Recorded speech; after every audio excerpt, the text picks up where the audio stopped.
Welcome to the Dr. Dare Show. My name is Dr. Frederick Dare. I am a therapist here in Atlanta, Georgia, and welcome to my channel. But before we get started, make sure you subscribe to my YouTube channel. Yes, subscribe. You subscribe. Like this video, share it, and click the little bell at the bottom of the screen so that you will get updates of when I upload new content. We usually cover hot topics or mental health issues. Today is no different. Today's topic is teenagers who went from having no criminal record, right, no criminal record at all, to being charged with murder and attempted murder. The Suzette Penton, Penton case. So, let me give you a little background of the story. This took place in Polk County, Florida, around November 9th, I believe. And so, follow me here. So, Hunter Penton, which is Suzette's son, was dating Kimberly, I think 6 months ago. So now Kimberly is the ex-girlfriend.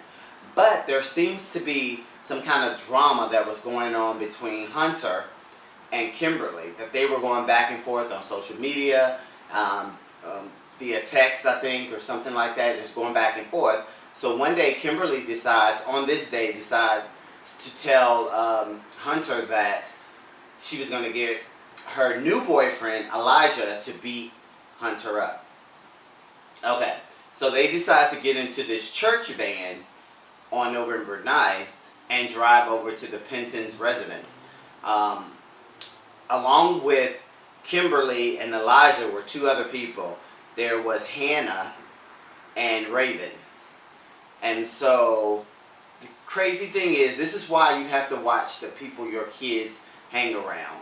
Because now all of these children, I call them, because Elijah was 18, Hannah was 14, Raven was 16, and Kimberly, I think, turned 16 while sitting in prison after this. So anyway, so they make the trip to the residency, to the Penton residency, to approach Hunter. So Elijah gets out, Hannah gets out, and Raven gets out. Kimberly stays in the van. Watch your kids.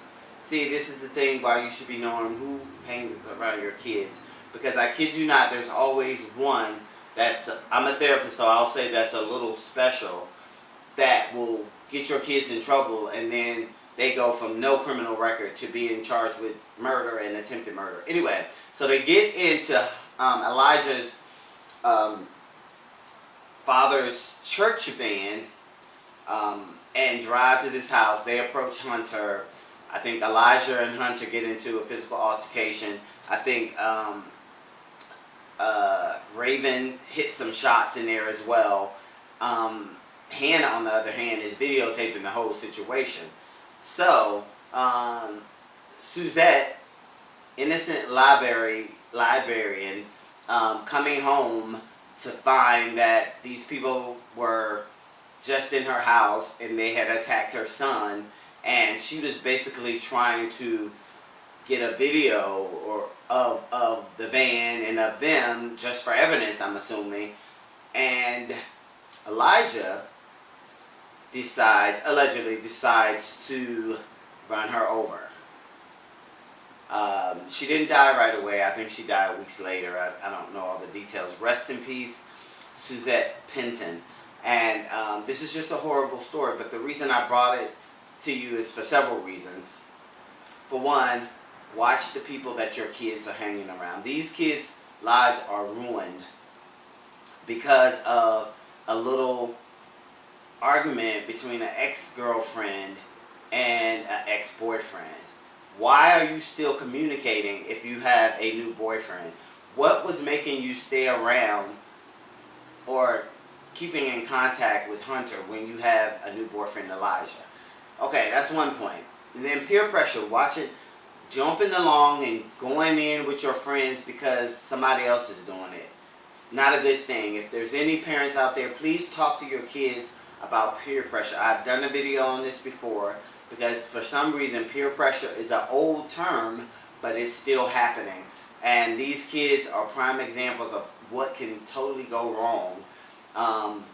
Suzette died from this incident. All she was trying to do is capture photos for evidence because these people had just attacked her son. Relationships.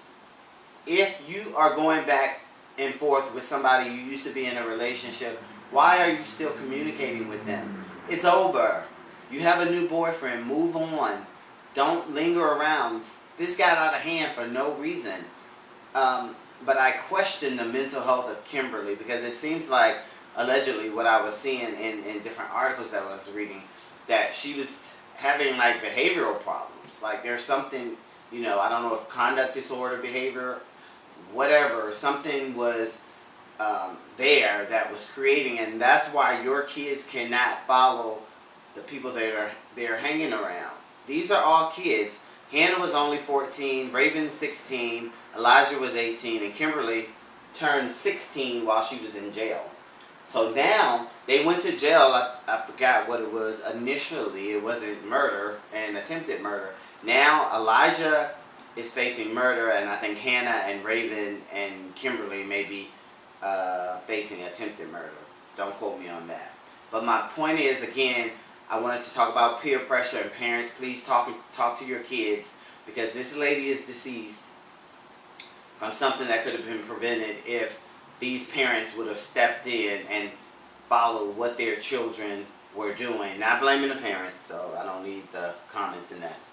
But that's peer pressure. The second thing is, if you're in a relationship and you had a relationship with somebody, they're your ex now, and you have a new boo, you have somebody you're spending time with, cut the communication, especially if it was a negative past relationship. Why are you still communicating? Again. And then it's just sad. Then they use the church van of all things to go over to this house, to the Penton's house, and commit this, And kids, please be aware of your friends. It's okay to say no. It's okay to say, I can't do this, I'm out of here. Because you never know the mental health of the person that's having you in the middle of a situation. Hannah's videotaping. Now she's charged, no criminal record. Now she's charged with attempted murder. Raven just got caught up. Now you're facing attempted murder. And Elijah, I'm sure this wasn't the intent of this whole, I think it was to beat up Hunter, which is bad in itself. You should keep your hands to yourself, for one. What do you guys think out there? This is just a bad case. This lady, I think Suzette was 50, let's see, before I quote it. The news article says that she, hold on, trying to get her age, 50 something. Let's see, 52 and gone. A librarian helping kids learn how to read or helping them find books, and now she's gone because all she was trying to do was protect her kid. This got out of hand. I seen a lot of comments under the videos like, where are the parents? These are thugs. These are kids that got caught up with the wrong person, and now they are being accused of murder. Just watch your kids, parents. Make sure you know who they're with. If they've gotten in trouble with this one person, and this one person is always in trouble, you probably want to pull your kids away from that. Kids, if you're listening, if you have a friend that's always in trouble and that's ready to get in trouble with the law and all of that stuff, you probably want to start separating yourself from them. Because situations like this, going from no criminal record to a murder charge or an attempted murder charge, that's so sad. Rest in peace, Suzette. My sympathy and condolences go to the family, the Penton family. I know this got out of hand and this shouldn't have never happened, but I just wanted to come on and educate. Parents, watch your kids. Kids, if you're listening to this, be cognizant of who you're hanging around, behavior issues that they have, all of that stuff. Again, people in relationships, if you are having negative dialogue with your past lover or boyfriend or girlfriend, disconnect. It's okay to disconnect. You know. Anyway, check out some of my other videos. Don't forget to subscribe, like this video, and share it. Check out some, I do videos on anxiety. I have one on there, peer pressure, because the same incident happened kind of sort of where it ended up with someone's death. And it's uncalled for. So anyway, check out my other videos, and I am signing out. Thank you.